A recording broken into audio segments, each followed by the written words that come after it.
The Harvard architecture is named after IBM's so-called Harvard Mark I, a computer that helped to develop the atomic bomb during World War II.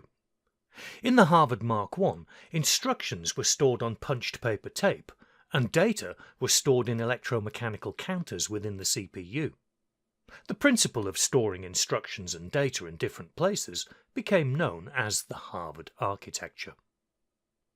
Before we look at the Harvard architecture, let's first consider a traditional single-core computer in which the programs and the data are both stored in the main memory, the RAM. This is known as the von Neumann architecture. To fetch a program instruction or a data item into the CPU for processing, the relevant memory address is first sent to the main memory via the address bus. Then an instruction or a data item is sent back to the CPU via the data bus. Saving a data item in the memory also requires that a memory address is sent to the memory via the address bus. Then the data is conveyed from the CPU to the memory via the data bus. Notice that memory addresses only ever travel in one direction, but data can travel both ways.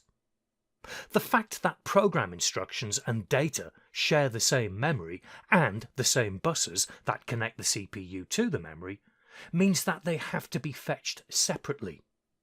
An instruction to load a data item from the memory into the CPU, for example, will need two fetch-execute cycles to complete, one for the instruction and one for the data. This is known as the von Neumann bottleneck. The Harvard architecture improves on this by storing instructions and data in separate memories. And because these memories are separate, they don't need to be built in the same way. For example, depending on the application, there could be more instruction memory than data memory. This would require a wider address bus for the instruction memory. Furthermore, the instruction memory might have a bigger word width, that is, each location in the instruction memory could be capable of storing more bits than a location in the data memory. Consequently, the instruction bus would be wider than the data bus. Depending on the application, it might also be appropriate to use read-only memory for the instructions, but read-write memory for the data.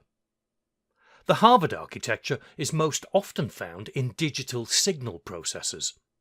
So-called DSP applications include purpose-built hardware for audio and video processing, medical imaging applications such as X-ray, MRI and CAT scans, fitness trackers and smartwatches, and digital assistants such as Amazon's Alexa and Google Home.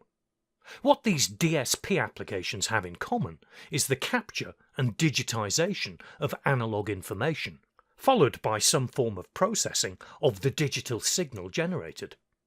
For example, a speech processing application might digitize a spoken instruction, then filter out any interference or background noise before passing it on to an AI to be interpreted and actioned. Even a modern personal computer borrows design principles from the Harvard architecture. A typical CPU has several cores, each with its own arithmetic and logic unit, and their operation is managed by a single control unit. It also contains multiple levels of cache memory. Cache memory temporarily stores frequently used instructions and data, rather than having to make multiple requests to the RAM. Each core has its own level 1 cache, which is closest to the core, meaning it can be accessed very quickly. Each core also has its own level 2 cache, which is larger than the level 1 cache, but a little slower to access. The level 3 cache is shared by all of the cores. It has the biggest capacity, but operates more slowly than the other two levels. Nevertheless, all of the CPU cache memory is much faster than the main memory, because there's no need for the instructions and data in the cache to travel along the data bus. Each level 1 cache is split in two, some of it for instructions and some of it for data. This is sometimes referred to as the modified Harvard architecture. The main benefit of this approach, of course, is that data and instructions can be fetched and processed simultaneously by the same core. So, as you've seen, the original design principle of the Harvard Mark I, that is, different memories for instructions and data, is still relevant today.